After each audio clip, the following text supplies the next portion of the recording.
Bonjour, vous êtes sur Radio Files 127. On vient du futur.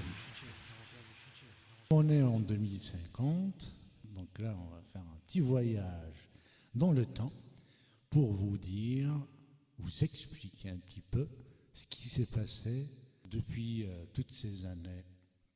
Donc maintenant, on va accueillir le docteur Nîmes Miotis en tératologie, étude des monstres. Ah oui, parce que c'est vrai que c'est incroyable. Dans les années 50, alors pas 2050, mais 1950, j'avais un de mes grands maîtres professeurs qui s'appelle Ionesco, qui avait déjà étudié la façon dont des monstres, des hommes comme ça, se sont transformés en rhinocéros. Et, ah oui, oui. Rhinocéros, mais c'est incroyable. Mais il n'y a pas beaucoup de gens qui sont aperçus. Tout d'un coup, il y a eu des gens dans la rue qui disaient oui, vive machin. Voilà, abat les non-rhinocéros. Et le débat fondamental à l'époque, c'était de savoir si le rhinocéros était à une corde ou à deux cordes, s'il venait d'Asie ou d'Afrique. C'était le débat essentiel. C'était pas du tout le fait de savoir pourquoi ils se sont transformés en rhinocéros, ça c'est une bagatelle. C'est, il y a certains collègues qui voyaient des rhinocéros à une seule corne et d'autres à deux cornes. Donc il y a une injustice. Pourquoi ? Parce que ceux qui étaient à deux cornes avaient moins à manger que ceux qui avaient une corne. Et ils étaient discriminés. Donc si j'entends bien, il y a plusieurs sortes de rhinocéros. Donc il y a des rhinocéros africains, européens. Mais il ne faut pas le dire. Ah, il ne faut pas le dire. Ah, d'accord. Non, c'est des rhinocéros, disons que d'origine, voilà, bon, c'est pas grave. Oui, vous voulez dire africain. Bon. Oui, mais quand ils viennent en Europe, ils sont européens. Ils sont européens. Rhinocéros européens. Donc voilà, donc à l'époque, il y avait des rhinocéros. Après, ils se sont transformés. En Chine, par exemple, il y avait beaucoup de vipères, des vipères lubriques. Ouais. Par exemple, ils s'insultaient comme ça. Espèce de vipère lubrique. Alors, vipère lubrique, ça veut dire vipère déjà, c'est quelqu'un qui mord. Oui, vipère. Et puis lubrique, c'est vicieux. Après, il y avait des tas de gens comme ça, de monstres qui, tout d'un coup, ils arrivaient dans un supermarché, dans une université, et ils canardaient tout le monde. 30 personnes, 40 personnes, 50 personnes. Oui. Voilà. Oui, il y a les renards aussi. Ah oui, les renards. C'est comme la chanson. J'entends les renards. Ah non, les renards, oui. Les renards, justement, il y avait un problème de renards qui allait dans les poulaillers, devant les poulaillers. Et devant les poulaillers, il y avait évidemment le chien de garde et il y avait le fermier. Et le renard, il disait « je veux rentrer dans le poulailler ». Et le fermier, et puis le chien, il regardait aussi, mais le fermier parlait parce que le chien, il ne voulait pas parler avant le fermier, il est poli. Et donc, le fermier il disait « mais vous êtes renard ?» Alors le renard, il disait « non, pas du tout. Je suis, vous voyez renard comme ça, mais je me sens poule. J'ai une dysphorie de genre. » Oui, donc c'est un poule renard. Oui, voilà, je me sens poule. Voilà.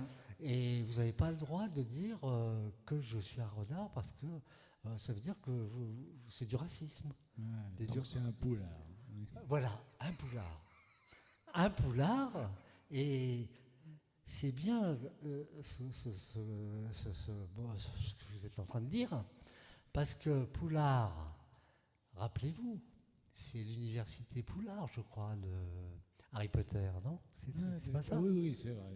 C'est exactement ça. Vous avez raison. Ouais. Rappelez-vous que là, ces derniers temps, la personne Rowling, la dame qui a écrit Harry Potter, on la menace de prison.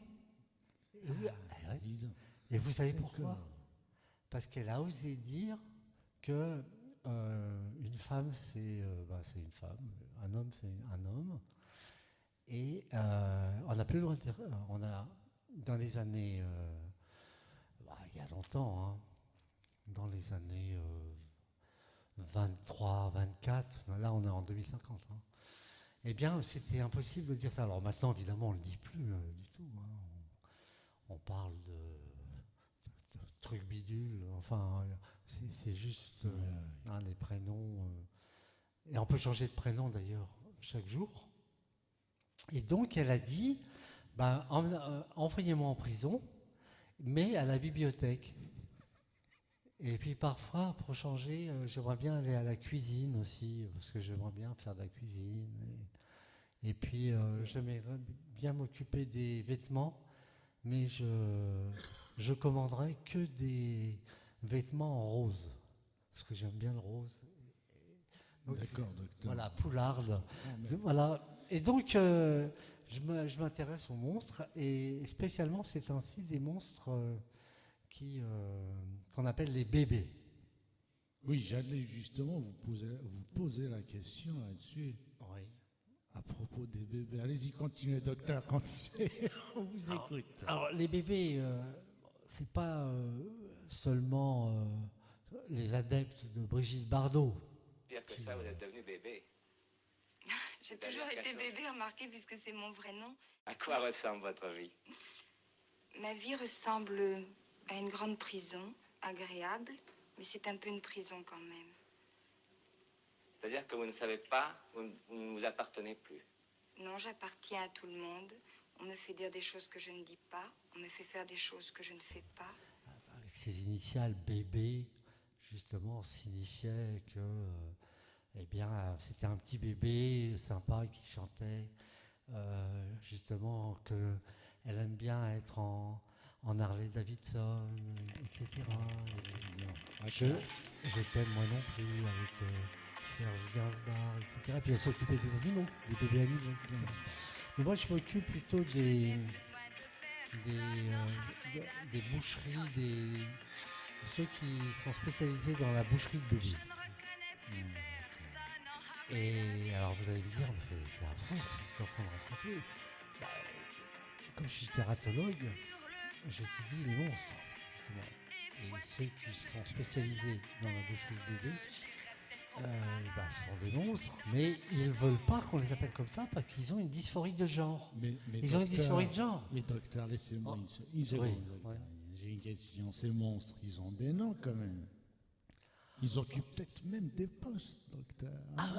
Oui, mais justement, ils veulent surtout pas qu'on... parfois, ils font des vidéos pour montrer qu'ils font ça, mais ils nient tout de suite. C'est ça, en disant non, on en a trafiqué. C'est pas vrai. Ce qu'ils ont fait, même si c'est eux-mêmes qui l'ont fait, ils disent non, c'est un autre qu'eux-mêmes, parce qu'ils sont en dédoublement de personnalité. Comme dans le film d'Hitchcock, Psychose, par exemple. Oui.